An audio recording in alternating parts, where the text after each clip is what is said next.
Did you hear about the time the British tried to recruit squirrels during the American Revolutionary War? Now, that's a phrase you don't hear every day, right? Well, buckle up, because the truth is nuttier than you might think. The British, in a move that could only be described as a desperate grasp at the furry straws, decided that they would train squirrels to sabotage the American troops. How, you ask? By gnawing through their supply lines. Quite a masterstroke if only the squirrels had played along. But as it turns out, the squirrels had their own agenda. Instead of becoming mini agents of destruction, they stuck to their day jobs, collecting nuts, chasing each other up trees, and basically doing anything but military espionage.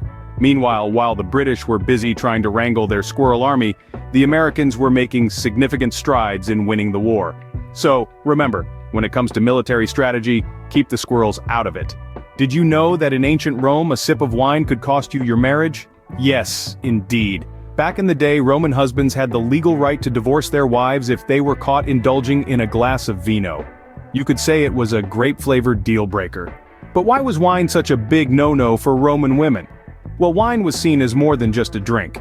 It was a symbol of sophistication and social standing. If a wife was caught sipping wine, it was seen as an overstepping of social boundaries. Picture this: a Roman man walks in on his wife enjoying a glass of wine and exclaims, "By Jupiter's beard, Claudia, you've spilled our marriage along with that wine." Fast forward to today, couples can clink their wine glasses in peace, without the fear of a looming divorce. How's that for a toast to progress? Back in the 16th century, forks were seen as a threat to the traditional dining style. A mealtime revolution was brewing, and it wasn't just about what was on the plate. This shiny newcomer, the fork, aroused suspicion and curiosity. People were comfortable with their knives and fingers, but this utensil with its pronged attack was a game changer. You see, folks were so skeptical about this fork business that they turned their dinner tables into battlegrounds. Picture this: Uncle Bob, brandishing his fork like a sword, defending his mashed potatoes from this metallic intruder. Peas flying, gravy splattering. It was less of a dinner and more of a food fight. Over time, however, the fork proved its worth. It wasn't a dastardly villain, but a culinary hero, rescuing peas from certain floor destiny and making spaghetti manageable. Today we can enjoy our meals without having to worry about dueling utensils. So, next time you pick up a fork, remember its journey from battlefield to table setting. Did you know that tulip bulbs were once more valuable than gold in the Netherlands? That's right, folks. In the 17th century, the Dutch were so head over heels for these vibrant blooms that they were willing to trade their homes, their land, and even their favorite Gouda for a handful of tulip bulbs. It sounds like a botanical version of Monopoly, doesn't it? This frenzy, known as tulip mania, saw the prices of tulip bulbs skyrocket to dizzying heights. At the height of the craze, a single tulip bulb could fetch a price equivalent to a luxurious mansion. Talk about flower power. But like all bubbles, this one too burst, leaving many a Dutchman with nothing but some wilted blooms and a hefty slice of regret. So let this be a lesson to all you budding economists out there. Diversify your assets and remember, never put all your bulbs in one basket. Did you know that in ancient Egypt, cats were worshipped as divine beings? Imagine the life of a cat in those times. No chasing mice, no scratching posts, just being waited upon paw and tail by adoring human servants. Talk about living the dream. In the sun-drenched lands of the Nile, cats were considered the embodiment of grace and poise. They were not merely pets. Oh no. They were divine beings, worshipped with all the pomp and grandeur you'd expect from a civilization that built pyramids.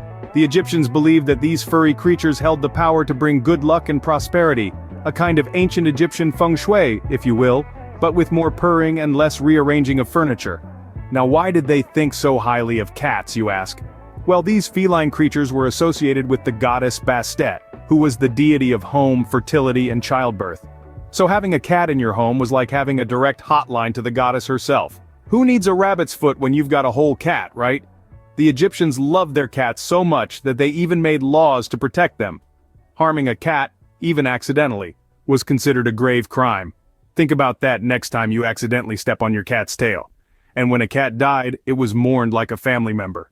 The owners would shave their eyebrows in grief. Talk about dedication. Today, most of us can't even commit to a regular shaving routine, let alone shaving our eyebrows for our pets. So if you've ever wondered why your cat acts like they own the place, now you know. They're just channeling their ancient lineage of divine beings. They're not being arrogant, they're just being historically accurate. Next time your cat gives you that bow-down human look, remember they're channeling their inner pharaoh. They're not just a pet, they're a perfect deity deserving of your worship and adoration. Did you know that in 15th century Europe, vegetables were seen as more terrifying than dragons? Picture this, you're at a medieval banquet, and instead of fearing the fire-breathing beasts of lore, you're cowering at the sight of a beetroot. Sounds absurd, right? But it's true. Back then, veggies were the villains of the culinary world. They were often blamed for a laundry list of ailments, from the mundane like indigestion, to the more dramatic like curses on your love life. Yes, they thought a humble parsnip could ruin your romantic prospects. Imagine being a medieval bachelor, turning down a date because you had a radish for lunch and feared you were now cursed in love. Talk about a unique excuse for a lonely night. And it wasn't just about health and romance. Some folks believed that vegetables held a sinister supernatural power. They thought munching on a carrot could invite misfortune, while chewing on a turnip could turn your luck sour. This fear of vegetables was so intense that people came up with bizarre protective measures. One popular belief was that carrying an onion in your pocket could ward off the plague. Now that's what you call a pungent talisman. But let's not forget about the good old cabbage, the king of the medieval nightmare garden. It was believed that if you ate cabbage, you were inviting death itself. So, the next time your mom insists on you eating your greens, be glad you're not living in the 15th century. Over time, thankfully, we've learned to appreciate the nutrient-packed goodness of vegetables. Now we know that a plate full of veggies is not a curse but a blessing for our health. So the next time you find yourself crunching on a carrot or savoring a salad, remember, you're not tempting fate, you're just enjoying a healthy snack. And if anyone tries to tell you otherwise, just laugh it off and remember the vegetable-fearing folks of 15th century Europe. Did you know that in the 19th century someone sent the entire text of Shakespeare's Hamlet through telegraph messages? Picture this.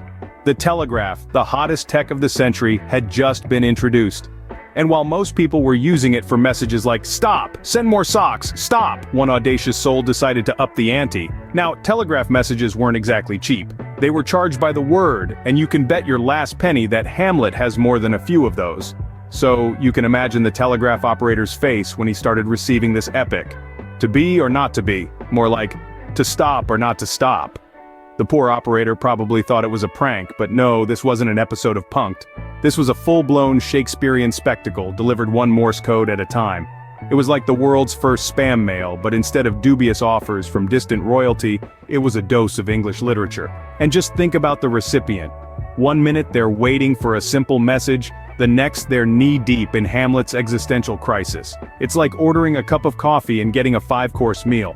Talk about an unexpected plot twist, but you've got to give it to the sender. They took spamming to a whole new level. Who needs a simple hello when you can send an entire play? It's the 19th century version of going viral. And let's not forget the telegraph operators who had to decode this literary marathon. They probably knew Hamlet better than Shakespeare himself by the end of it. Talk about a crash course in classic literature.